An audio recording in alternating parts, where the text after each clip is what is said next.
Hola a todos y bienvenidos a No la he visto, la voy a ver, el podcast que nos sirve como excusa para ver las películas que siempre habíamos querido ver y hasta ahora no habíamos podido. Yo soy Paula Salamanca y le doy la bienvenida al co-host de este podcast, Santiago Guevara. Hola Santi, ¿cómo estás?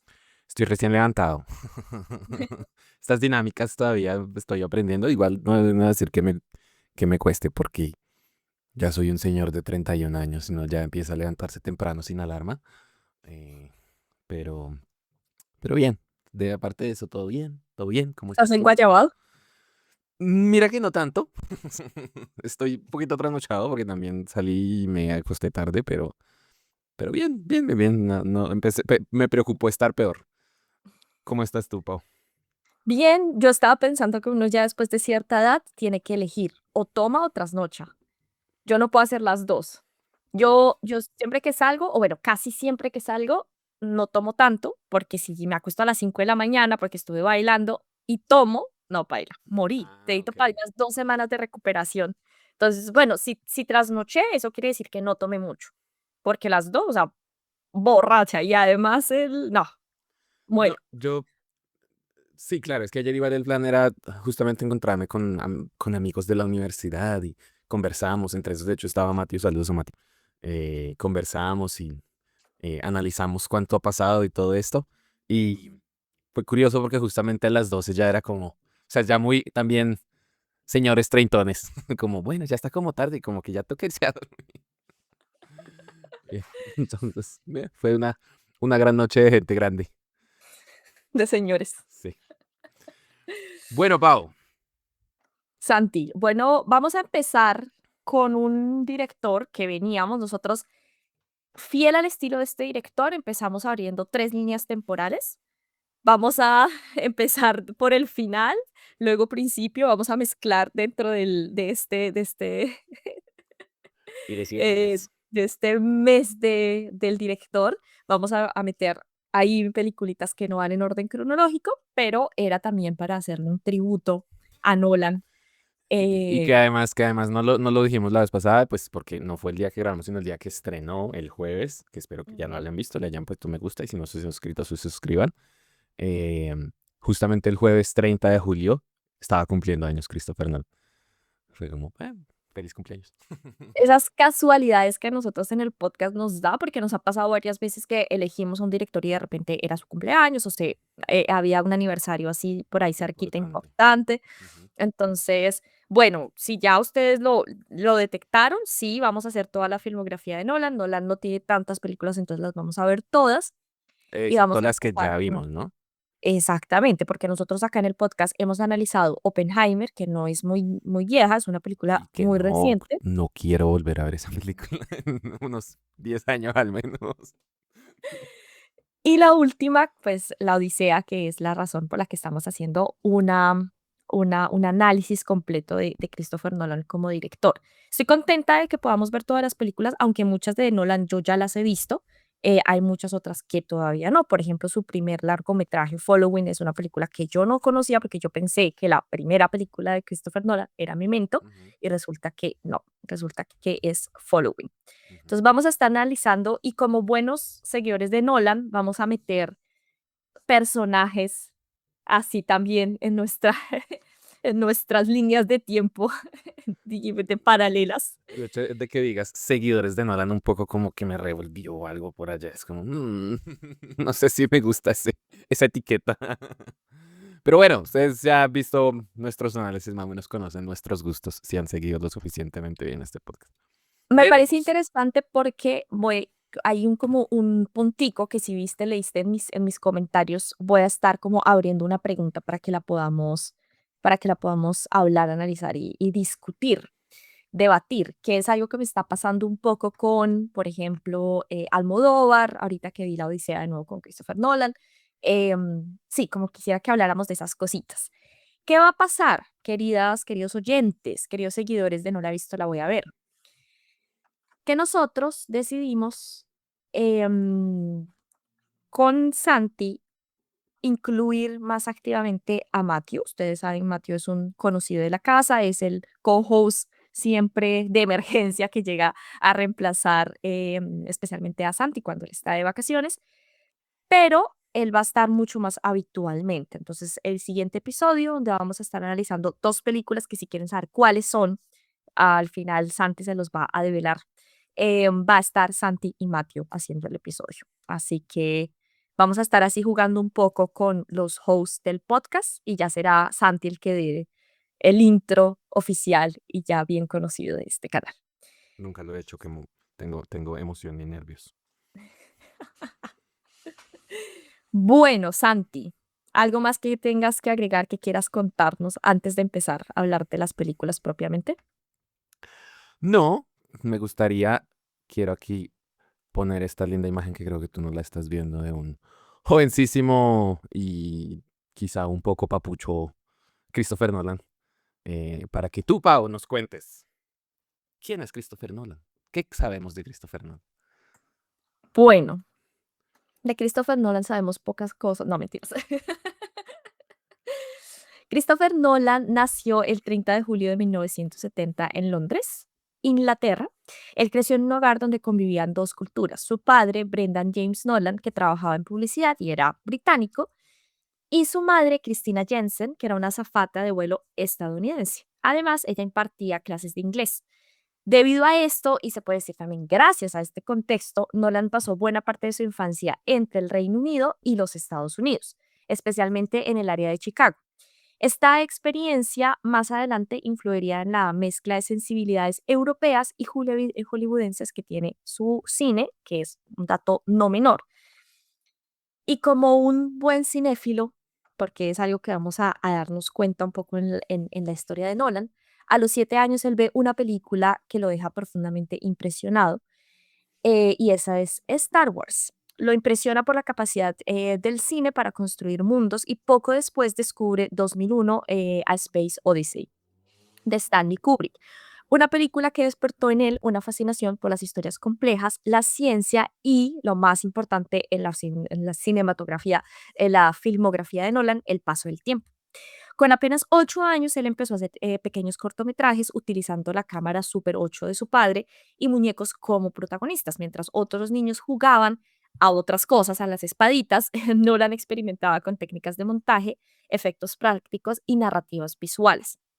Durante su adolescencia continuó filmando de manera amateur y ahí desarrolló un interés muy grande por la literatura, la filosofía y la arquitectura narrativa. A diferencia de muchos otros directores, nunca estudió cine, también le pasó a Tarantino, y ingresó en el University College en London para estudiar literatura inglesa. Carreras para morirse de hambre porque es muy difícil conseguir trabajo, pero se aprecia la elección de la carrera. Esta carrera la eligió, la prefirió Christopher Nolan por sobre otras, porque le permitía seguir escribiendo mientras tenía acceso a la Sociedad Cinematográfica de la universidad. Ahí podía utilizar cámaras de 16 milímetros y equipos profesionales. Ahí conoció a su evento catónico, Emma Thomas, que es una persona muy importante, también era estudiante de la universidad, y comenzaron una relación personal y profesional. Ella es su esposa, ¿no? Hasta el día de hoy. Emma se convirtió en la productora prácticamente de todas las películas de Nolan y es considerada también una pieza fundamental en el desarrollo de su carrera. Mientras estaba estudiando, Nolan realizó varios cortometrajes que comenzaron a llamar la atención en festivales independientes. Aquí destacan tres específicamente: Tarantella, Larceny y especialmente Doodle Book. Doodle Book, se lo dije bien. Ah, bueno, Doodlebug, pues en inglés, ¿no? eso. Bug. Santiago, que es el profesor que nos corrige aquí los errores si hay. Este último era un corto bastante inquietante sobre un hombre que estaba obsesionado con perseguir una versión diminuta de sí mismo. Dura apenas unos minutos, pero aparecen temas que dominarían su cine: la obsesión, la identidad y sobre todo los bucles narrativos. Acuérdense que Nolan tiene una obsesión fundamental con el tiempo. Cuando Nolan se graduó, trabajó realizando videos corporativos y pequeños proyectos industriales para reunir dinero, como todo cineasta independiente, y junto a Emma Thomas decidió producir un largometraje con los recursos que tenían disponibles. No tenían financiación de estudios ni actores famosos, y utilizando un grupo de amigos que, gracias a los amigos que hacen posible hacer cine, como equipo técnico comenzaron el rodaje de Following, que es el primer largometraje de Christopher Nolan. El presupuesto fue de unos $6,000, así que ellos solamente filmaban los sábados cuando todos estaban libres de sus empleos que les permitían pagar esos lujitos de arriendo y, Igual y que luz nosotros con eléctrica. este podcast. Exactamente.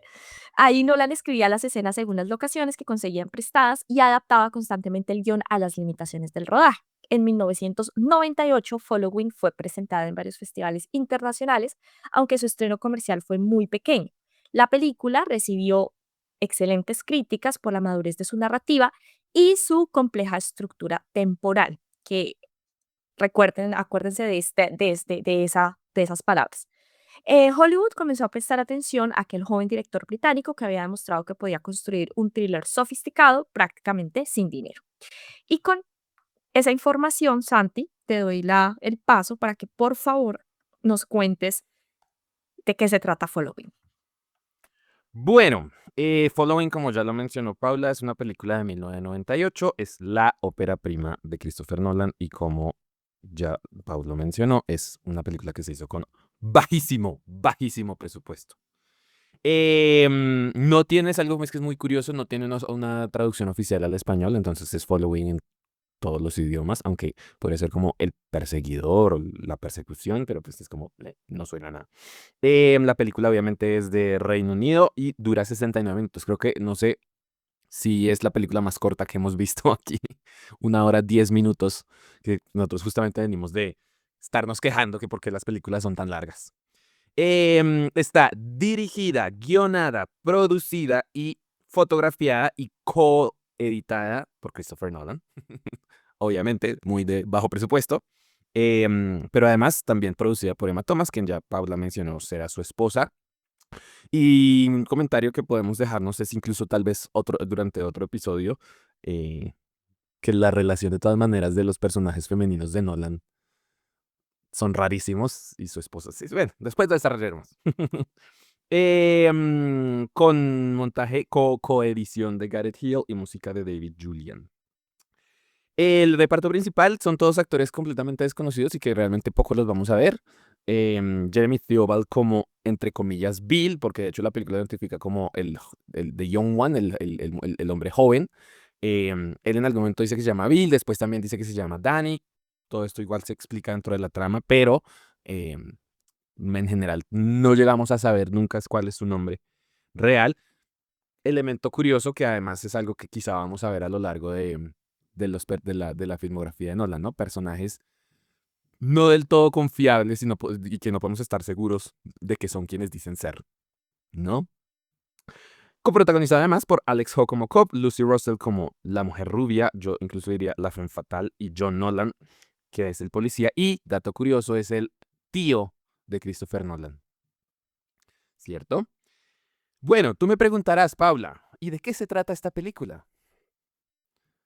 Y yo te Santi, ¿de qué se trata esta película? Gracias. Gracias por la pregunta, Paula. Es una muy buena pregunta. Antes de revolucionar Hollywood con The Dark Knight, Inception y Oppenheimer, Christopher Nolan filmó una pequeña película independiente que ya contenía prácticamente todas las obsesiones narrativas que definirían su carrera.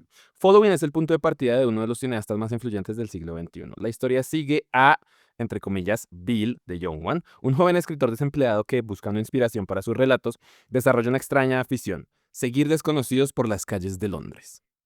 Para él es un simple ejercicio de observación, una manera de imaginar vidas ajenas y alimentar su creatividad. Sin embargo, una de esas personas termina descubriendo que está siendo vigilada. Lejos de enfadarse, el hombre, llamado Cobb, invita a Bill a acompañarlo en sus actividades. Pronto Bill descubre que Cobb es un ladrón poco convencional. No roba únicamente objetos de valor, entra en las casas de desconocidos para alterar ligeramente sus vidas, convencido de que las pertenencias materiales revelan quiénes somos realmente. Para Cobb, cambiar el orden de una habitación o sustraer un objeto puede modificar la percepción que una persona tiene de sí misma. Fascinado por esta filosofía, Bill comienza a involucrarse cada vez más en el mundo criminal. Lo que parecía un simple juego intelectual termina convirtiéndose en una red de engaños, manipulaciones y traiciones donde nadie parece ser quien dice ser. Narrada mediante una estructura temporal fragmentada, sello Nolan, la película alterna diferentes momentos de la historia sin advertir al espectador. Los cambios de apariencia del protagonista, su ropa, el largo de su cabello y las heridas en su rostro funcionan como pistas visuales para reconstruir el rompecabezas. Este recurso que Nolan perfeccionará posteriormente en Memento y sus películas posteriores obliga al público a participar activamente en la narración. Realizada con un presupuesto aproximado de apenas $6,000 y filmada durante varios fines de semana a lo largo de casi un año, Following demuestra cómo las limitaciones económicas pueden convertirse en una ventaja creativa. Eso es algo que yo he escuchado mucho últimamente y lo he tenido en la cabeza. El uso del blanco y negro, los espacios reducidos y la fotografía minimalista generan una atmósfera propia del cine noir clásico, mientras que la precisión del montaje convierte una historia sencilla en un complejo ejercicio de percepción. Más allá del thriller, la película reflexiona sobre la identidad, la obsesión, la manipulación y la fragilidad de la memoria. Desde su primer largometraje, Nolan plantea una pregunta que recorrerá toda su filmografía. ¿Hasta qué punto podemos confiar en nuestra propia percepción de la realidad? Following fue muy bien recibida en festivales internacionales y permitió que Nolan consiguiera la financiación necesaria para realizar Memento, la obra que lo lanzaría definitivamente al panorama cinematográfico mundial. Y habiendo dicho esto, Pau, quiero escuchar tus percepciones de Following. Nosotros teníamos acá algunos daticos cocteleros, pero los datos cocteleros ya se dijeron todos. Presupuesto diminuto, el rodaje de fin de semana. Christopher Nolan hizo prácticamente todo, hasta la señora de los tintos. Emma Thomas ya estaba presente como su productora. John Nolan, que es su tío, y la primera muestra del estilo Nolan. Mis comentarios. Yo tengo que empezar, Santi, haciendo el comentario de cineasta independiente que pagó su último cortometraje a punta de préstamos, De créditos. de ¿Cómo, créditos y cómo de van esas endeudarse. cuotas, Paula? Van bien, ahí voy pagando. Yo, pues, responsable ese sí cuesta Be- con mis deudas, hijo de madre. Bendito Dios, bendito Dios. Bendito Dios. A mí me impresiona cómo la práctica hace el maestro. Esta película tiene elementos interesantes, marca directamente el estilo de Nolan, el estilo temporal, el manejo del tiempo y de la historia de manera narrativa que va a tener Nolan en muchas de sus películas. Y es impresionante ver cómo a pesar del bajo presupuesto, la primera historia que él escribe y que dirige va a mostrar temas que van a ser importantes y relevantes y la marca de autor de Nolan en casi todas sus películas. Entonces, me parece interesante que el presupuesto no sea un factor definitivo para crear algo que sea interesante. También hemos tenido nosotros la oportunidad de ver muchos directores, de analizar la filmografía casi completa de muchos de los directores que hemos tratado acá, exceptuando directores como Almodóvar, que tienen 85.000 películas. Su primera obra es una obra de exploración y de ir marcando estilo. Aquí es casi que el tema relevante de Nolan va a ser el tema relevante de muchas de sus películas. Es como la primera vez que él hace una película, empieza a poner ya todos los temas y los arquetipos de personaje que van a ser muy importantes en películas con muchísimo presupuesto de Christopher Nolan. También me impresionó ver una película de 1 hora 10 minutos, es una película corta, pero también es una forma de nosotros como de cineastas independientes aprender que el primer largometraje no tiene que ser una oda al cine y una carta en prosa a todo lo que significa ser un director de cine, sino que puede ser una idea interesante ejecutada de una manera interesante, novedosa, en 69 minutos de metraje. Eso para mí es casi que una cátedra de cómo ser un cineasta independiente y cómo empezar a hacer películas, porque claro, el cortometraje es una exploración de estilo, es una exploración de contar historias, pero el largometraje ya es casi que la consolidación de todos esos elementos. Yo empezaría por ahí diciendo, me interesa esto, me parece que lo hace muy bien. Se nota que es una película de bajo presupuesto, hay escenas que, bueno, podrían estar un poco mejor logradas, especialmente las escenas, no sé, del golpe del martillo a este hombre que lo encuentra con la caja fuerte, bueno, que eso se ven un poco fictis, pero se entiende que es una película también que está hecha con las uñas. De hecho, no sé si tú te diste cuenta que la versión de la película que pudimos ver, la que se escucha online, la que está guardada, tiene toda la voz de Nolan contando cómo hizo la película. Ya cuando uno la descarga, ahí sí ya puede ver la película. Entonces yo me tomé el tiempo de escuchar algunos de los comentarios de Nolan y él diciendo, escogimos la cámara en mano y hay muchas partes donde la cámara se mueve, se está como shaking, como que vibra un poco. Y pues dijimos, pues no tenemos un trípode tan robusto, entonces vamos a usarlo de esta manera y vamos a hacer que esos errores de cámara den un poco como aporten a la atmósfera de la película. Eso me pareció muy interesante. No tengo un camarógrafo, entonces yo voy a ser de camarógrafo. Entonces, esos elementos me parece que le ayudan a uno a entender cómo funciona el empezar a hacer cine. Hoy Nolan es un director consolidado, hoy Nolan es un director que trabaja con los actores más caros de Hollywood, de la industria del cine, y los actores, la mayoría, ni siquiera leen el guión, es una película de Nolan, voy a participar. Pero hubo un tiempo en que Nolan era un director desconocido que reunió pesitos, porque 6.000 libras es muy poquito para hacer una película. 6.000, perdón, $6.000. Ah, Esos dicen que son como 3.000 libras, 3.200, algo así. O sea, no es nada, es nada. O sea, eso no es nada. Es muy poquito dinero para un largometraje y que lo logre hacer y que lo logre hacer de una manera tan eficiente y tan efectiva, porque la historia logra su cometido. Yo al final quedé como, me parece muy interesante. Entonces, esos son como mis primeras acotaciones, anotaciones sobre la película. Yo quisiera saber, bueno, ¿tú qué piensas de la película? ¿Te gustó? ¿Te aburrió? ¿Crees que el blanco y negro fue una buena elección? No sé, cuéntame. Cuéntanos. Bueno, yo escribí aquí para que no se me olvidara el tema que lo primero que tú mencionas justamente, que es el presupuesto, que ya yo había hecho como un comentario justamente al respecto, ¿no? Hay varios comentarios de varios directores, claro, todos los que comenzamos, tú pues ya has vivido estas experiencias, yo también tengo algunas de la universidad, digamos, que uno al principio trata de hacer todo con lo que hay, la menor plata posible nos vamos a gastar. Eh, y todos los directores coinciden en que justamente el presupuesto apretado y hacer las cosas con lo que se tiene, como los recursos con los que contamos, también te obligan a ser más creativos.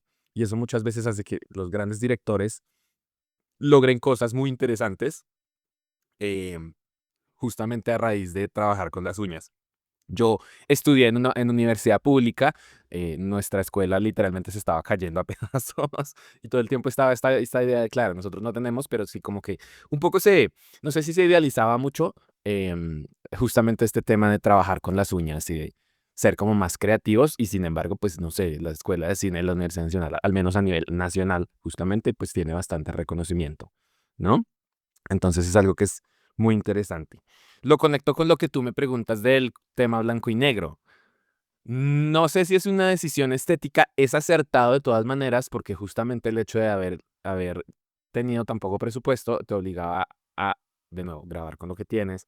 Entonces no puedes escoger los espacios, obviamente no puedes adecuarlos, todo el tema de dirección de arte y de diseño de producción que es tan importante hoy día.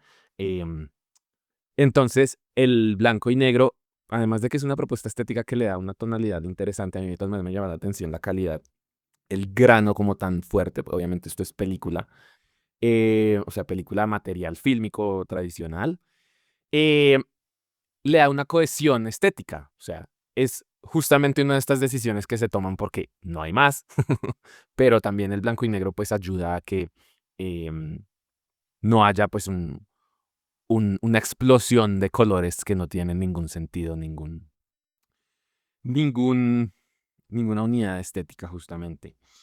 Ya lo que se centra específicamente en lo que es la película, siento que es muy interesante porque lo que tú decías, se ven ya todas como, no solo los intereses narrativos, sino el estilo de Nolan es muy claro, empezando por el hecho de que te arriesgue. De todas maneras, es un riesgo hacer una película que no tiene no es cronológicamente lineal desde tu primera película, ¿no? Después ya cuando estás consolidado, todo bien, lo haces chévere y todos te aplauden por cualquier huevonada que haces. Em, pero es arriesgado y justamente es arriesgado en el sentido de, bueno, el espectador sí va a entender, va a tener sentido eh, y me parece que funciona bastante bien. Después podemos conversar ya desde el principio uno ya siente que Nolan es un poquito como pretenciosito. A mí me cuesta no sentir que Nolan es pretencioso. Que le sale bien y lo hace bien, sí, eso no lo ponemos en duda. Pero es bastante pretencioso. Digamos que incluso es una firma de su estilo. Ayer, justamente volviendo a las conversaciones con los compañeros, los amigos de la universidad, obviamente, estudiamos todos cine. Uno de los comentarios que salió es como, Nolan es un poquito autista, seguramente, tiene como dejos. Obviamente no somos expertos, no tenemos capacidad de diagnosticarlo, pero da la impresión, si tuviéramos que apostar algo, yo le pondría algunas fichas a eso. Ya en cuanto al tema narrativo, yo sí siento que hay una inexperiencia, se le nota lo primíparo en mi percepción, que de todas maneras es una historia, obviamente no está al tamaño de un Interstellar, de un Oppenheimer, pero es una historia relativamente compleja dentro de su sencillez. em, pero es muy sobreexplicativa, ¿no? Tú tienes este personaje específicamente, por ejemplo, Cobb, que pues tiene este estilo muy James Bond, muy inglés, incluso podríamos decir, muy, me las sé todas, eh, que te termina explicando toda la película. O sea, si te fijas, casi que la gran parte de la historia es Cobb explicándonos cosas.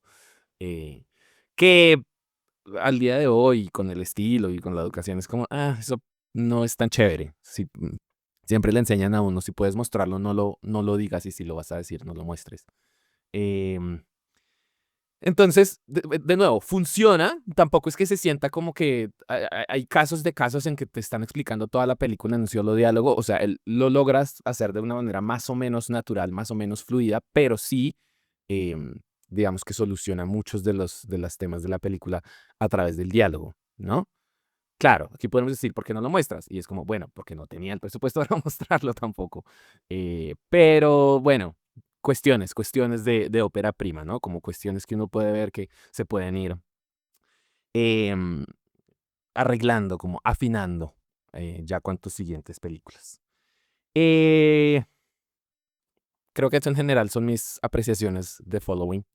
Es una película sencillita, igual hay que ponerle atención, no es una película de domingo, pero pues bueno, ópera prima, al fin y al cabo. Claro, pero Nolan poco de cine palomero, o sea, Nolan toca ponerle atención, porque si no uno se pierde. Memento es una película que hay que prestar mucha atención para entenderla. A mí me llama la atención eso porque, y creo que tú haces mucho hincapié en eso. Sí, lo curioso de Nolan justamente es que es muy de autor, o sea, es muy de autor, pero literalmente es la gran estrella de Hollywood en este momento. Sus películas son los grandes blockbusters. Hace 2 años fue Oppenheimer, literalmente ahorita La Odisea es la película que más está ganando. Hizo la trilogía de Batman, quizá más famosa al día de hoy. Entonces, Nolan está siempre en la línea, está entre ese director que sigue siendo de autor, pero que está, en la epítome porque la gente va a ver sus películas y son casi siempre un éxito en taquilla. O sea, es un éxito en crítica y es un éxito en taquilla, que no todos los directores lo logran, ¿no? O sea, es como, y ese es el riesgo de estar ahí tan comercial. Por eso es que uno dice, es que Nolan es pretencioso, ¿no? Bueno, yo tengo unos comentarios técnicos, ujú, técnicos de la película y luego quiero hacerte una pregunta. dale. Entonces, la estética sucia que le da el fílmico ayuda muchísimo a toda la historia noir. Me encanta cómo la historia empieza un poco siendo como un poco más thriller y luego empiezas más al suspenso y empieza a utilizar las sombras muchísimo más y muchísimo más fuerte para contar la historia. A mí me gustó cómo la atmósfera de la película se va volviendo mucho más asfixiante de manera paulatina. Los primeros planos ocurren en la calle, en espacios abiertos, claro, con las limitaciones de presupuesto que tenían, pero casi que pasaban en exteriores. Y luego empieza también todo de manera muy, muy, muy específica a convertirse en algo más cerrado y asfixiante. Casi que todas las escenas finales de la película están ocurriendo en esquinas, que eso me parece súper, súper interesante porque él juega como, no tengo presupuesto para hacer un set impresionante, pero puedo jugar con los elementos que tengo ahí a la mano para también apoyar la historia y la atmósfera que estoy contando. Y todos los elementos de cine noir que utiliza me gusta mucho y me encanta que eso es de referencia a James Bond. Hay mucho detective ahí, ¿no? Y él, con el uso de las sombras y de las luces en el film, realmente lo muestra. Eso me parece muy, muy chévere. Tenemos estas líneas temporales que tú ya nombraste y cuando está con el cabello corto, golpeado y demás, uno más o menos va entendiendo, listo. Si fuese la primera película que veamos de este director, un director totalmente desconocido, yo siento que se podría hacer confuso. Nosotros ya sabemos esto y yo iba tomando nota porque yo sabía que tenía que aparecer algo de eso, porque es que es Nolan, ¿no? Como que uno ya más o menos tiene idea de cómo Nolan hace sus películas, entonces yo iba tomando nota, bueno, acá tiene el cabello corto, aquí está golpeado, aquí no, entonces más o menos como para seguir la historia. La premisa es interesante porque uno conecta rápidamente con la premisa y algo que es muy de Nolan son estos plot twists, ¿no? Como estos muy, que uno queda como, porque uno no sabe en quién confiar, quién es el interlocutor confiable para entender la historia, ¿no? Normalmente uno siempre elige uno o varios personajes desde dónde se va a contar la historia, desde qué punto de vista. Y acá eso pasa. Los actores, aunque fuesen que nadie los conocía, me parece que lo hacen muy bien. No sé si a ti no te gustaron, no te gustaron, pero en general a mí me parecen convincentes. El que hace de Cop me gustó mucho. Y no sé por qué a mí se me parecía al de Razorhead, de Lynch un poco. Por el Pero, peinado, quizá el peinado, aunque el de Razorhead es mucho más exagerado, pero es como, no, no sé ah, el estilo. sí, un poquito de esa estética. A mí me parece que es también de resaltar que cuesta mucho tener ya un estilo tan definido, narrativo, porque este es un estilo más narrativo que visual, en la primera película que uno hace, ¿no? Entonces se nota que él hizo un trabajo de exploración arduo en los 3 cortometrajes anteriores para poder sacar esto. Y luego, yo quiero preguntarte, y esa es una cosa que he venido como analizando desde que vi la última película de Almodóvar y ahorita que vi La Odisea. ¿Hasta qué punto crees que parte de los elementos que los directores utilizan en sus películas es un estilo, es propio de su estilo? ¿Y hasta qué punto es el director contando la misma historia, pero con diferentes presupuestos y locaciones y repitiéndose a sí mismo una y otra vez, película tras película?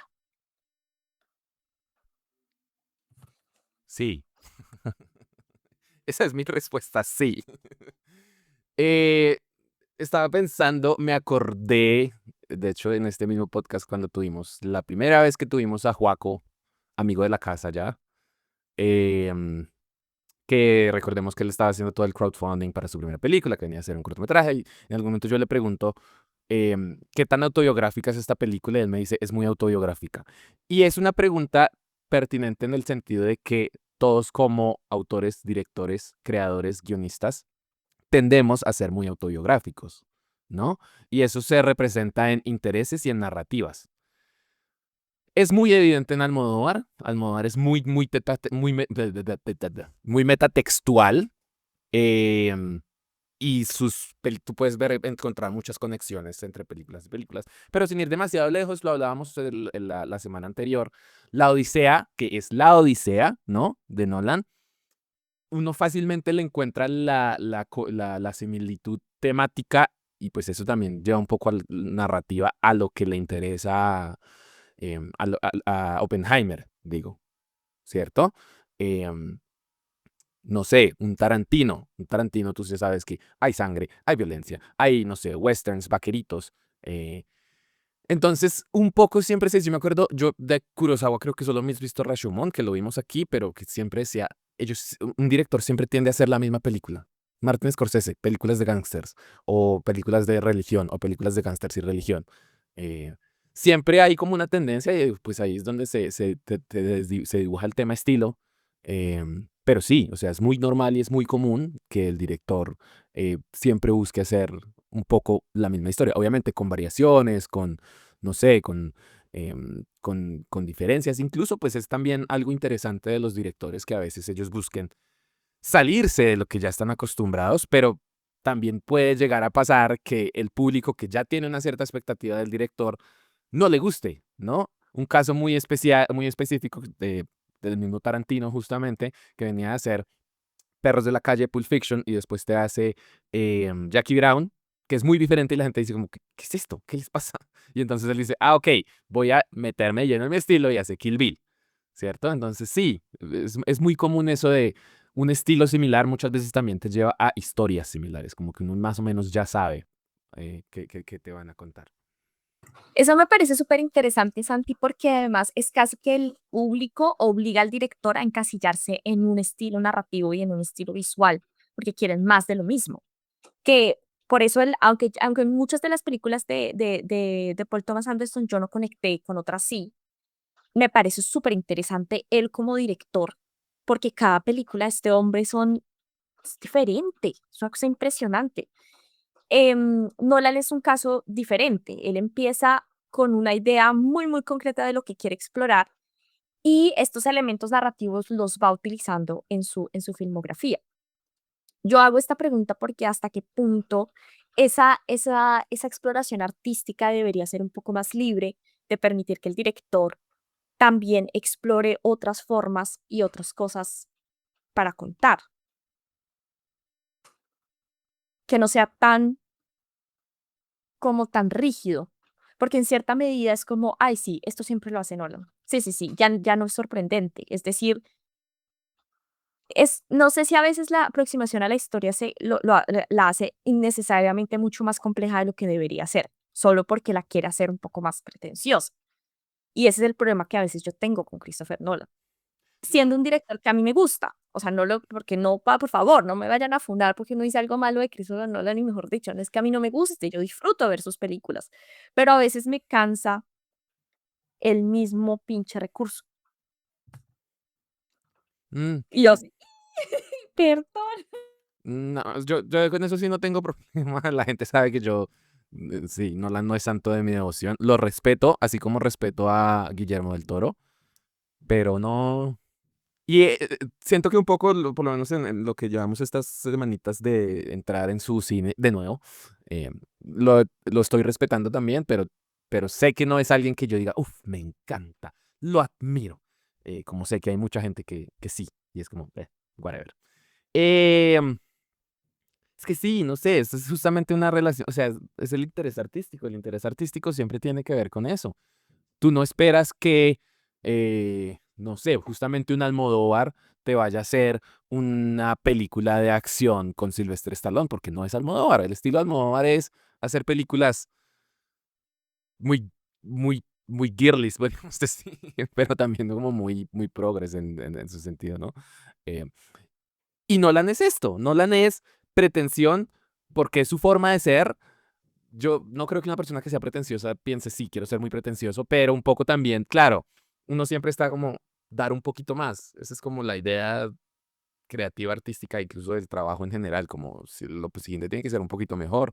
Y eso de algún modo puede que te lleve a caer en errores, en, no sé, en cosas, en repeticiones, y así funciona, o sea, no ni siquiera siento que eso esté bien o mal, sino que así funciona realmente. Em, sí, eso. Sí, puede ser algo más sí, de un gusto personal,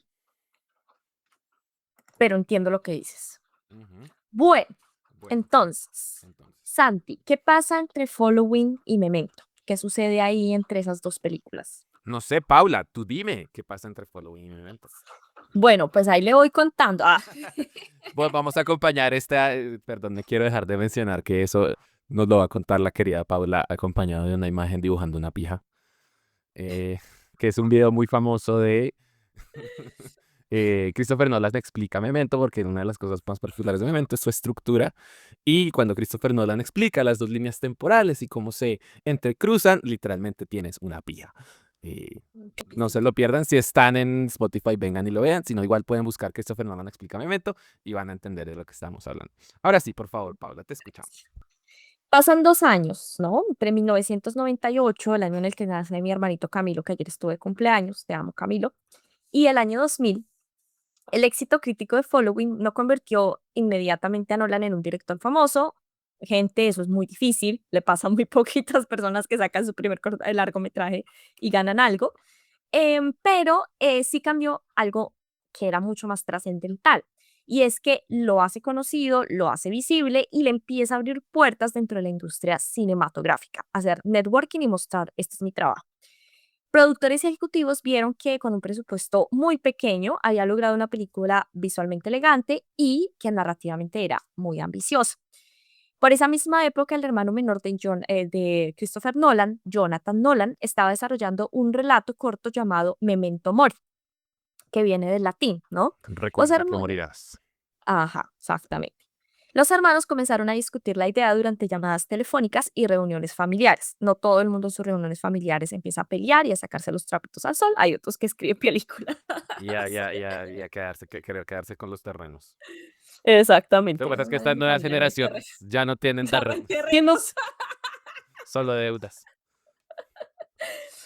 Lastimosamente. Bueno, Christopher quedó fascinado con el concepto de un hombre incapaz de generar nuevos recuerdos y empezó a imaginar cómo sería trasladar esa premisa y esa experiencia al lenguaje cinematográfico. Mientras Jonathan terminaba el cuento, Christopher escribió un guión completamente diferente en su estructura, pero basado en el mismo concepto central. Era el relato y la película que nacieron prácticamente al mismo tiempo, convirtiéndose en dos versiones distintas de una misma idea, que eso es súper interesante. Con el respaldo que había obtenido gracias a Following, Nola consiguió reunir un presupuesto cercano a los 9 millones de dólares. Madrecita santa. Una cifra enorme en comparación con su ópera prima, que había sido muy, muy modesta. Pero pues 9 millones de dólares se considera todavía cine independiente para Hollywood, ¿no? A pesar de todo esto y de todo ese esfuerzo y de la suma que había conseguido, tuvo que convencer a varios inversionistas de que una historia contada al revés podría conectar con el público, es decir, que podría ser también un éxito en taquilla. Uno de los debates más importantes que tuvo fue el reparto. Algunos productores querían una estrella de mayor renombre para asegurar que vendieran tiquetes y que la gente fuera a verlo, pero Nolan defendió la elección de Guy Pearce, convencido de que él podría transmitir esa mezcla que él necesitaba de vulnerabilidad, inteligencia y además desconcierto para el personaje de Leonard Shelby. Durante el rodaje comenzó una colaboración decisiva entre el director Christopher Nolan y el director de fotografía Wally Pfister. Su estilo visual, basado en una fotografía limpia y un uso muy, muy, muy controlado de la luz, definirían una muy buena parte de la identidad visual de Nolan durante más de una década, porque ellos trabajaron en varias películas juntos. Cuando Memento se estrenó en el año 2000 con un amplio lanzamiento internacional en el 2001, se convirtió rápidamente en una de las películas más comentadas del cine independiente. La crítica celebró la innovación narrativa en la forma de contar la historia y el boca a boca, que pues no siempre, casi siempre funciona muy bien, la transformó en un éxito inesperado también en taquilla, un éxito comercial. La película, además de todo, recibió nominaciones al premio Oscar, entre las que se destacan Mejor Guión Original y Mejor Montaje, además de numerosos reconocimientos de asociaciones de críticos. Más importante aún, que era casi que lo que Christopher Nolan estaba buscando, era ponerse en el radar de los grandes estudios de Hollywood. A partir de ese momento dejó de ser el director prometedor de una película independiente para convertirse en uno de los cineastas jóvenes más buscados de la industria. Ese reconocimiento sería el que le permitiría dirigir su siguiente proyecto, Insomnia, protagonizado por Al Pacino y Robin Williams, iniciando así su transición definitiva al cine de gran presupuesto. Recordemos que Nolan también casi que dirigió Troya, pero no lo hicieron, tararara, y años después estaría dirigiendo su secuela, La Odisea. Secuela espiritual. Exactamente, su secuela de momento de fan. Santiago, Out. Santi, cuéntanos, ficha técnica y de qué se trata Memento. Si ustedes no saben de qué se trata Memento, fracasaron como cinéfilos. Si ustedes quieren ser verdaderos cinéfilos mamadores y ganarse su plaquita que todos los cinéfilos mamadores tenemos, tienen que haber visto esto y decir, Memento es la mejor película de la vida. Después pueden cambiar de opinión, pero en ese momento tienen que decirlo. Exactamente, sí. Creo que sí. Bueno, Yo siempre tuve una idea en la cabeza que quiero decir en ese momento y es como de aquí todo se va a ir para abajo. No hay nada más mejor que esto, con respecto a Nolan, por cierto. Eh, am, Bueno, como ya Paula nos contó, la película se llama Memento, basada en el cuento de Jonathan Nolan, Memento Mori, que significa recuerda que morirás. En algunos países también la tradujeron como Amnesia. La película es del año 2000, es ya una película completamente estadounidense y dura 113 minutos, un poco más extensa, pero aún corta. Estuvo dirigida y guionada por Christopher Nolan y producida por Susan Todd y Jennifer Todd. Como ya Paula nos contó, la fotografía fue de Wally Pfister, editada por Dodie Dorn y música de David Julian. Es un thriller psicológico, película de misterio y neo-noir. Protagonizada en ese momento por actores más o menos desconocidos. Ya nos habían dicho que Guy Pearce, que lo estamos viendo aquí, el protagonista, que ya es un actor bastante consolidado, mientras vemos a Paula meterse un bocado a la boca. Fue el protagonista, en ese momento era desconocido, pero además, y es algo bastante curioso, tenemos a Carrie Ann Moss y a Joe Pantoliano, que quizá eran un poco más reconocidos en la época porque venían de participar de uno de los grandes blockbusters del 99, que es Matrix, ¿no? Y además con la participación de Mark Boone Jr. Habiendo dicho esto, Paula, me gustaría que tú me contaras de qué se trata, a grandes rasgos, Memento. Bueno, Memento es la película que convirtió a Christopher Nolan en una de las voces más originales del cine contemporáneo, con una estructura narrativa radical y una profunda exploración sobre la memoria y la identidad. El filme transformó para siempre la manera en que podían contarse historias dentro del cine comercial. El protagonista es Leonard Shelby, un ex investigador de seguros que sufre una rara condición conocida como amnesia anterógrada. Como consecuencia de un violento ataque en el que su esposa fue asesinada, Leonard es incapaz de generar nuevos recuerdos. Puede recordar perfectamente todo lo ocurrido antes del accidente, pero cada pocos minutos olvida lo que acaba de suceder.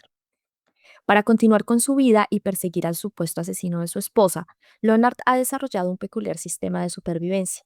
Toma fotografías instantáneas, escribe notas y tatúa sobre su propio cuerpo la información que considera absolutamente verdadera. Esos tatuajes funcionan como una memoria externa y como la única evidencia en la que cree poder confiar. La narración presenta la investigación desde una perspectiva completamente inusual. La historia principal está contada en secuencias cronológicamente invertidas. Cada escena termina donde comienza la anterior. Paralelamente, otra línea narrativa en blanco y negro avanza hacia adelante en el tiempo. Ambas convergen en el desenlace, revelando una verdad mucho más ambigua de lo que el espectador espera. Al obligar al público a experimentar la historia con la misma desorientación que vive Leonard, no la transforma la estructura narrativa en parte esencial del relato. El espectador comparte la incertidumbre del protagonista, cuestionando constantemente quién dice la verdad, qué información es confiable y hasta qué punto los recuerdos pueden manipularse. Más allá del misterio policial, Memento plantea preguntas filosóficas sobre la construcción de la identidad. Si nuestra memoria define quiénes somos, ¿qué ocurre cuando deja de funcionar? ¿Podemos vivir únicamente guiados por hechos objetivos o necesitamos relatos personales, incluso si estos son falsos? La película fue un éxito inesperado tanto de crítica como de público. Recaudó varias veces su presupuesto, obtuvo nominaciones al Oscar por mejor guión original y mejor montaje, y consolidó a Nolan como uno de los directores más prometedores de su generación. Más de 2 décadas después, sigue siendo considerada una de las narraciones cinematográficas más innovadoras de la historia moderna. Yo esta mañana me desperté pensando con la necesidad de, o sea, si uno ve la película tampoco es que es tan difícil de entender, pero sí quise como yo mismo sentarme y escribir específicamente lo que es la estructura de Memento. Porque la historia al final es una historia relativamente sencilla, ¿no? Un thriller, un hombre que busca venganza por la muerte de su esposa, bajo la pequeña condición y el pequeño detalle de que literalmente se le olvidan las cosas cada 15 minutos. Entonces me levanté muy impulsado por mi propia creatividad y me senté a escribir lo que yo entiendo, como yo entiendo que es la estructura de Memento. Me disculpan si tiene algunos errores, no tuve tiempo de hacer proofreading. La película inicia con una fotografía instantánea que se desdibuja lentamente, seguida de una secuencia inicial que nos muestra un asesinato visto en cámara lenta. De esta forma, la película nos empieza a preparar para entender la estructura de la misma, al mismo tiempo que realiza una alegoría en la memoria que se desvanece. Cronológicamente, este es el final de la historia. Posteriormente pasamos a un inserto en blanco y negro que nos representa al protagonista Leonard y mediante su propia voz en off entendemos su estado de permanente desorientación. Sin embargo, tiene una tendencia automática, instintiva, a buscar pistas en su entorno que le expliquen su situación actual, algo que también nos sugiere el condicionamiento que también puede tener al respecto. Estas escenas en blanco y negro estarán intercaladas durante toda la película a manera de insertos, siendo un punto de vista más objetivo, casi documental, en el cual Leonard explica a un interlocutor desconocido en el teléfono toda la situación. explicándole también al espectador a lo largo de la historia la información que debe recibir en el momento apropiado. Entonces accedemos a la línea narrativa principal, a color, que son pequeños episodios más objetivos que tienen la particularidad de ir en reversa, entre comillas. No porque la acción se desarrolle hacia atrás, sino porque el inicio de cada episodio coincidirá con el final del episodio inmediatamente anterior, dando a entender que, cronológicamente, el episodio anterior ocurrió después. Es decir, primero vemos una escena que termina, que comienza en un lugar y la escena termina en otro, ¿no? Y después vemos la siguiente escena que termina donde comenzó la escena anterior, dándonos a entender que va hacia atrás. Em, la película además da a entender que estos episodios están separados por los mismos quiebres de memoria de Leonard. Cada episodio se parte justamente en el momento en el que él ya no recuerda qué es lo que está pasando, demostrando además la razón de que él mismo no entienda de dónde viene y cuál es la razón de sus acciones más inmediatas, contribuyendo a la sensación de permanente desorientación. Hay una escena que es muy divertida, que justamente él comienza en una persecución y él dice, estoy persiguiendo a este tipo, se le va encima y el tipo le saca un arma y le dice, no, él me está persiguiendo a mí y se devuelve. Entonces este es uno de los ejemplos más divertidos y más curiosos de cómo funciona la película. Una vez el espectador comprende el orden de la estructura, entrará en la dinámica con facilidad, manteniendo el interés no en lo que va a pasar después, pues ya lo conoce, sino en descifrar lo que ocurrió antes, para comprender las acciones posteriores que desencadenaron en la escena final, que el espectador además vio al principio. Todo esto salpicado algunos flashbacks a lo largo de la película que nos cuentan la vida de Leonard antes del accidente que lo dejó en este estado, y que, al contradecirse en pequeños detalles aquí y allí, nos dan a entender que nos enfrentamos a un narrador no confiable y fácilmente manipulable. Un narrador en el que no podemos creer.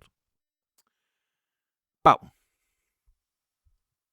Santi, ¿qué me Bueno, pareció la película? ¿qué te pareció la Tuve película? la sensación de que no debía haber visto esta película otra vez. ¿Por qué? Yo tengo la particularidad de que las películas que considero mis películas favoritas en la historia del cine son películas no tanto por qué tan buena sea la película, sino por la sensación que esa película me generó o en qué momento de la vida llegó esa película. No me interesaría, ay, no, película favorita es Perdí a un hombre en 10 días o algo así como Perder a un hombre en 10 días. Es una boba comedia romántica, pero es una película. No, o sea, digamos, no tiene que ser la película más cinearte de la vida para que sea mi película favorita. Memento estaba dentro de, yo creo que mis películas favoritas, mis 20 películas favoritas. Es una película que cuando yo la vi me voló la cabeza por la forma en la que estaba contada. Ahora viéndola, veniendo del futuro, habiendo visto muchas más películas de Nolan, habiendo visto muchas otras películas, la película, aunque me sigue pareciendo buena, no me voló tanto la cabeza en cierta medida porque entiendo la lógica y entiendo esos elementos que tú estás diciendo. Es decir, es una premisa realmente sencilla. No es una premisa tan compleja ni es una historia tan novedosa. Es la forma como Nolan la está contando. Ojo, no estoy demeritando el genio de Nolan en contar esta historia de la forma en que la está contando, pero es una herramienta que nosotros, por ejemplo, en Mulholland Drive ya vimos. Y es una historia fragmentada que nos la van contando desde diferentes puntos de vista y desde diferentes perspectivas. Cuando yo me vi esta película, yo la primera vez no la relacioné tanto con esta película de Lynch, Mulholland Drive. Y ahora que la vi, me pareció muy similar en muchas cosas a Mulholland Drive. No sé qué película sale primero, pero creo que hay como Memento porque si no estoy mal, Mementos Mulholland primero. Drive es del 2004. Estoy aquí a Ok. pura memoria. Pero Sí, sí. sí, no, yo no estoy segura. Si quieres corrobora ese datico mientras que yo sigo hablando. Ujú. Pero me parecen como películas muy similares. Mira, Entonces, 2001. Son casi que paralelas. son casi que paralelas, ok. Que igual son dos aproximaciones totalmente diferentes. Lo que Lynch estaba tratando de hacer es diferente a lo que Nolan está tratando de hacer, pero para mí son dos películas que en ciertas cosas se parecen. Entonces, esos elementos como como que no me generó el efecto que me generó la primera vez, y eso me hace como, ay, como que perdí esa sensación que sentí cuando vi Memento por primera vez, porque lo que dijo Santi creo que es muy cierto. Tú ves Memento por primera vez y piensas, esta es la mejor película que se han inventado, que ha existido, o si no te dormiste. O sea, hay una de dos, o te dormiste o la disfrutaste muchísimo y te quedaste así pegada. Aquí siento que Nolan perfecciona la idea de las líneas temporales y hay una, pues, una complejidad en cómo cuenta eso. Es decir, yo voy a la tienda por los huevos. No, yo voy, paso atrás, le cuento a una señora, luego esa señora le cuenta a otro y viene y me cuenta a mí lo que yo hice antes. O sea, es una forma de hacerse la vida mucho más complicada, pero también es una película que le exige a uno estar ahí pendiente. De hecho, en una de las reseñas que leí, Nolan dice la verdad está contada en la historia, no es un final abierto. ¿Quién tenía la razón? Leonard sí era de verdad sí, si estaba ya mató al asesino, no sé qué, tarará. Y Nolan dice, no, eso ya está contado ahí. Si usted le pone la suficiente atención a la historia, usted se va a dar cuenta de cuál es la realidad, la verdad absoluta. Entonces, eso me parece interesante. Me parece interesante que él use el color para el pasado y el blanco y negro para el presente, porque por orden, digamos, de temas podría ser al contrario. Pero, perdón, pasado y presente. Yo no diría pasado y presente. Yo diría, porque técnicamente ocurren al tiempo. Bueno, no, la blanco y negro ocurre antes. Lo que pasa es que lo de blanco y negro va hacia adelante, el color va hacia atrás. Ajá, pero igual para mí se podría ser que lo que va hacia adelante esté en color y lo que va hacia atrás esté en blanco y negro, pero él lo hace diferente y eso a mí me parece que estéticamente es chévere, pero él también lo usa, por ejemplo, en Oppenheimer. Es una herramienta que él lo va a usar en otras películas. Claro, yo lo que creo ahí es que de todas maneras la línea que va hacia atrás es la principal. También por eso yo Ujú, decía, las partes en la blanco realmente son insertos, incluso son insertos explicativos. Es cuando nos está explicando cositas de su personalidad, de su pasado, de tu... pero la historia principal es la que va hacia atrás, justamente. Y pues en ese sentido es como el grosso, podemos decir, ujú, tiene sentido que sea más de color. Salvo que la propuesta estética fuera, no, quiero que la película sea más que todo en blanco y negro con detalles de color, que no es el caso, ujú, digamos. sí. Hay ciertos elementos, bueno, la música es bastante minimalista, es como usada en unos momentos muy específicos, eso me gusta. Hay también un interesante manejo de la luz y el color. Aquí también está contando un thriller, es una historia de suspenso, entonces tiene que ver, ya no es tanto noir como la primera, como Following, pero tiene estos elementos. En lo que yo ya dije, plot twist, ¿no? Para Nolan, tanto en Following como acá, el plot twist es lo que hace que valga la pena toda la película, porque yo sí quedé como, wow, claro, ahora tiene sentido que todo este camino que hemos recorrido. Hay un uso de un narrador, sí, o sea, no es explícito un narrador, pero él nos está contando en muchas partes la película de lo que está pasando. Y es una idea que se parece a lo que él propone en Following, pero aquí está llevada a otro nivel. Se nota que hay más presupuesto, se nota que hay más técnica, que hay un estilo narrativo mucho más específico y un Nolan como director mucho más claro dentro de la historia. Cosas que no me gustan. ¿Qué le pasa a Nolan? Yo creo que conoció a alguien en su juventud que lo maltrató mucho, una mujer. Los personajes femeninos de Nolan terminan siendo unos personajes muy raros, Santi. En las 2 primeras películas, los personajes femeninos o es la víctima o es la victimaria, casi que le engaña al personaje principal, ¿no? Creo que De eso una es u otra forma. es la víctima victimaria, ¿no? O sea, es víctima en algún momento, pero es traidora en otro momento. Sí. Y, por ejemplo, ustedes lo vieron en La Odisea, yo critiqué bastante cómo él se abordó a los personajes femeninos. Y en Oppenheimer, mejor dicho, ni hablemos porque yo sigo teniendo escalofríos al recordarme esa escena entre ellos dos, que es horrible y me hace sentir súper incómoda. No sé, ¿puedo dejarlo aquí? Santi, por favor. Em, sí, Memento es un peliculón. Eso lo vamos a dejar en claro. Nadie está cuestionando eso. Pero lo que me he estado dando cuenta y he estado viendo es que las películas de Nolan son buenas más justamente por la estructura que por la historia en sí. Yo de todas maneras pensaba y vi que, por ejemplo, en las ediciones de DVD, no sé qué, especiales de Louvre, lo que sea, existía la opción de ver la película linealmente. Pero digamos que uno siendo curioso, chévere verla, pero un poco sabes que la película igual probablemente se vuelva cuando la veas linealmente, ¿no?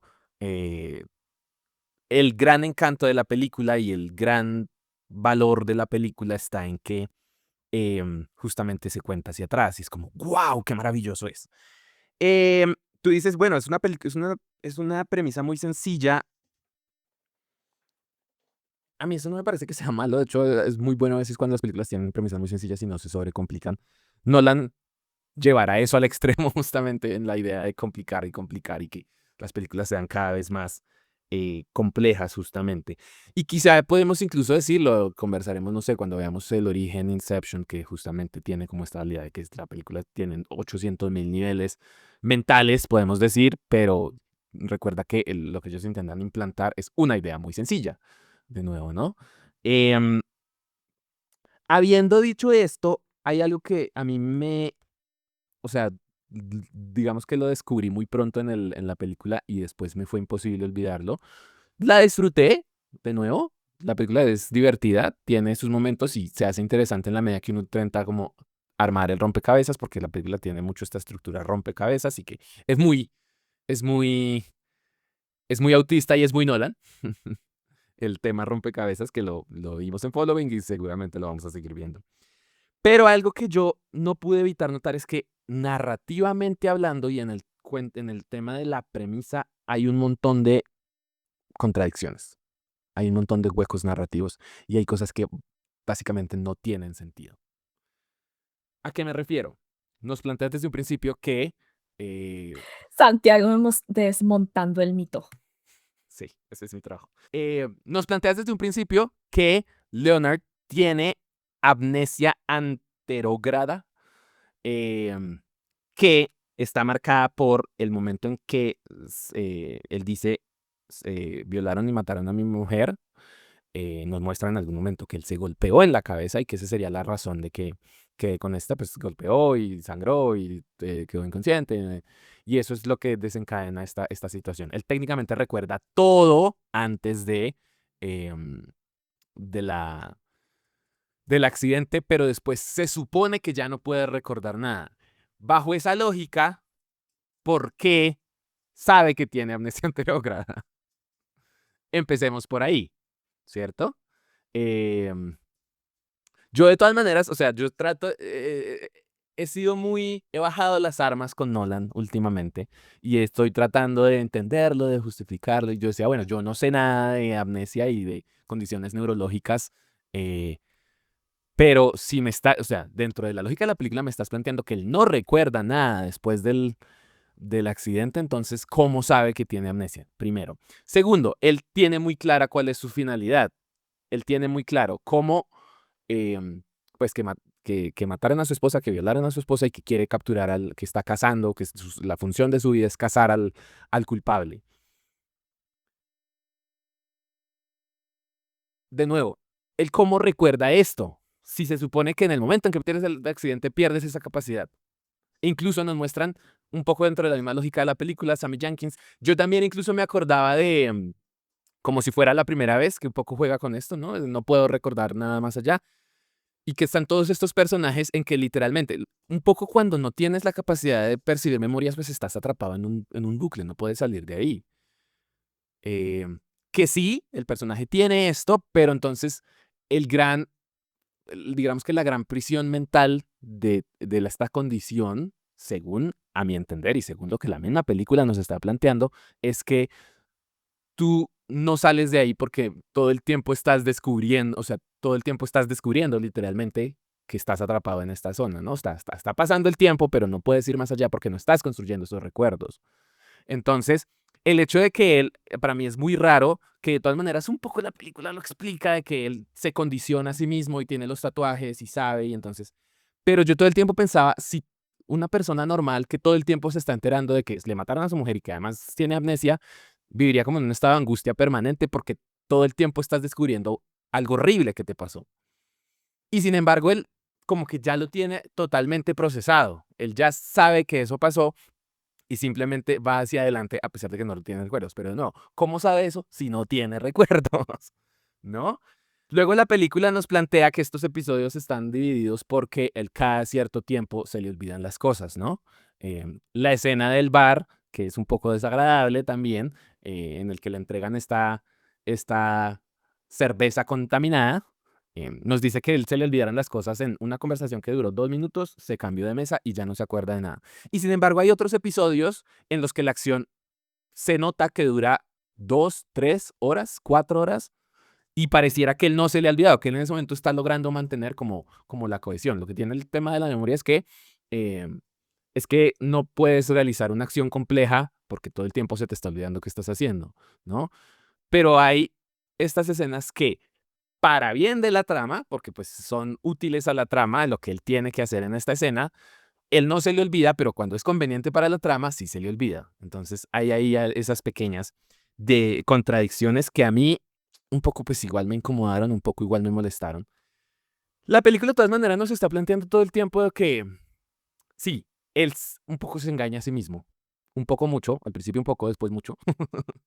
Em, Él obviamente todo el tiempo está diciendo, yo soy muy disciplinado, tengo las cosas muy claras, tengo un sistema muy específico y eso es lo que me permite vivir. Esa es como su propia justificación. De nuevo, ¿cómo sabe que tiene esta justificación si técnicamente no, ni siquiera se acuerda? Em, pero obviamente uno de los elementos centrales de la película es que nos está demostrando que todo el tiempo lo están manipulando.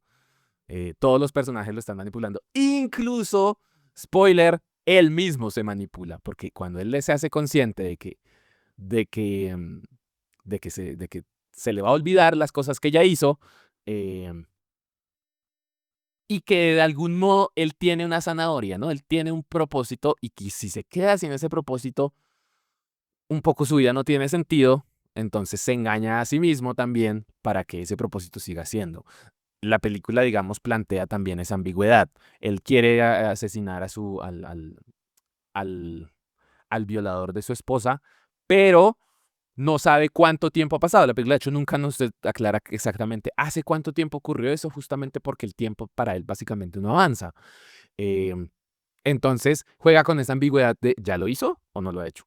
O lo va a hacer, o puede que lo haga. O lo hizo varias veces, tal vez, no sabemos. Em, y después de escuchándote, ¿vas a decir algo?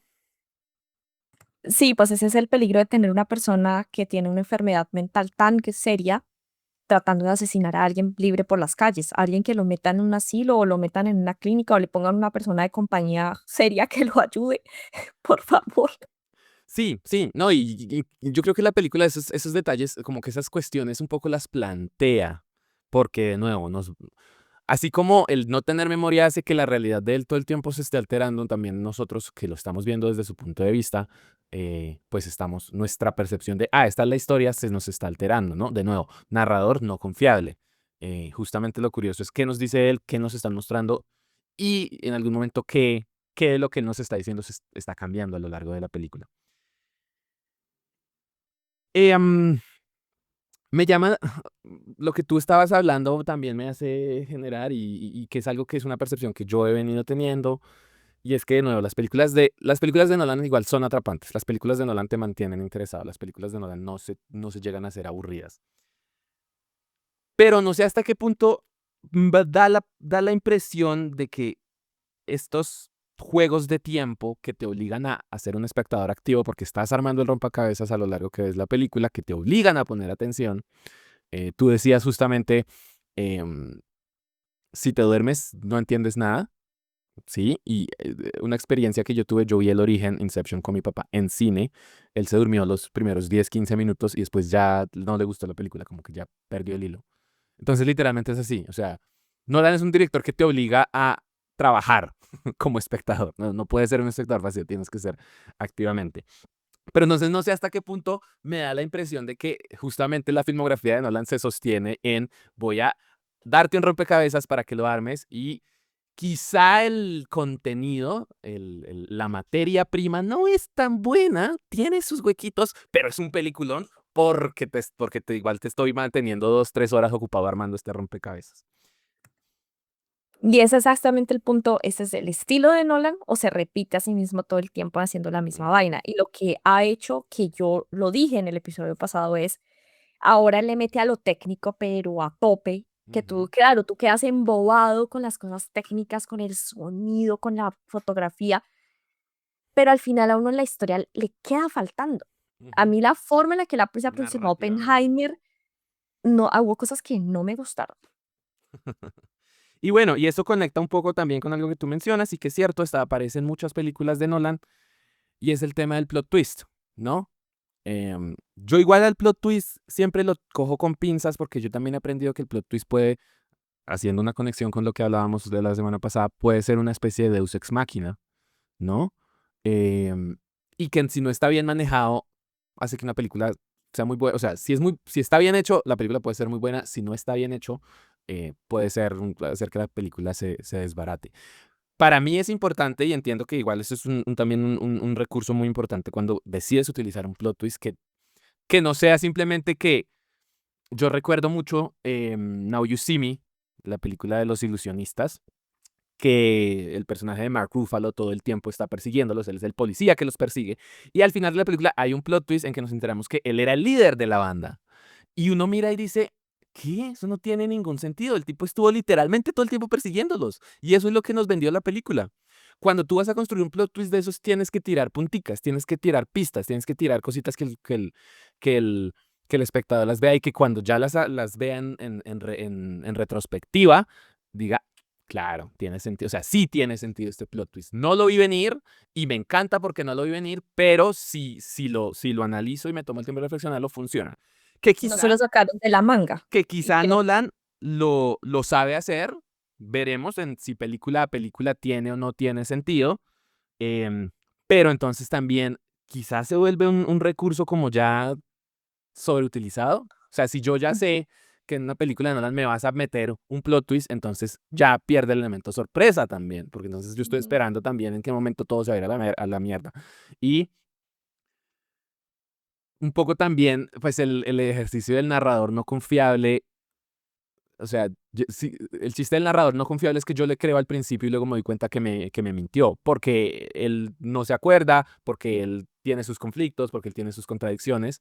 Pero si yo desde un principio ya no confío en el narrador, entonces ya la película está perdiendo, ¿cierto? Porque ya, ujú. de nuevo, es una cuestión de estilo. Si yo ya sé lo que esperar directamente en una película de la nada, es como, bueno, está bien. Y bueno, tú lo mencionabas justamente el curioso, el rol de la mujer, que lo hablábamos, ¿no? Su esposa es su productora en casi todas sus películas y es él en casi todas sus películas. Tiene esta cuestión de mujer traidora o mujer víctima, o ambas, que uno dice, bueno, ¿cómo? Espero que hayan tratado esto en terapia de pareja porque ahí hay una cuestión que no la necesita por lo menos trabajar, por Trabajar. lo menos revisar. Y sin embargo, y es algo que esta película sí tiene muy curioso, y es que de la forma que nos plantean la película, tú quedas con digamos, una mala sensación del papel de Natalie, ¿no? ¿Qué quiero decir? Ella sí comienza siendo quien le ayuda, ¿no? Un poco también su interés romántico, podríamos decir, aunque él está igual obsesionado con el tema de la esposa. Y al final nos damos cuenta que ella también lo había manipulado, ¿cierto? Y sin embargo, si piensas la película linealmente, cronológicamente, te das cuenta de que de hecho ella lo manipuló, hizo que él hiciera lo que ella necesitaba, pero después de eso, ella le ayudó, como que quizá el personaje no es tan malo, pero la forma en que nos lo presentan nos deja la sensación de que era bueno y se volvió malo, y resulta que era malo y se volvió buena. Entonces es algo como también curioso de esa contradicción, como esa ambigüedad al final que tiene la película. Y creo que en general esos son mis comentarios. No sé, Pau, si tienes algo que agregar o tienes alguna otra pregunta. Yo sé que te gustan las...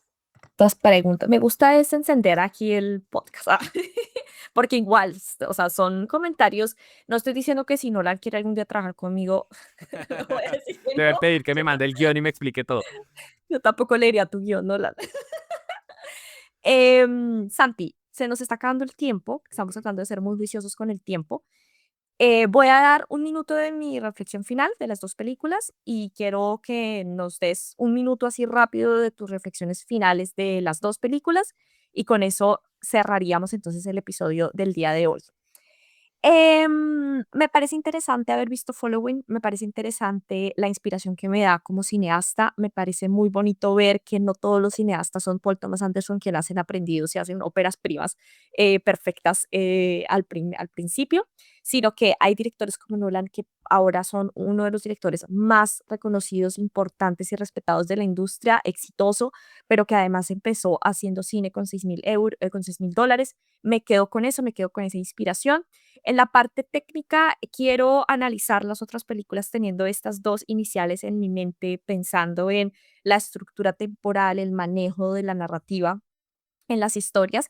Y creo que abrimos una pregunta para el final de esta de esta serie de Christopher Nolan y es cómo va a cambiar nuestra perspectiva de Nolan desde que empezamos a analizar y hasta que acabemos con la última película que vamos a analizar de esta serie. Y la responderemos entonces en el último episodio de nuestra serie de Christopher Nolan. No sé cuáles sean tus comentarios, Santi, tu reflexión final antes de terminar el episodio.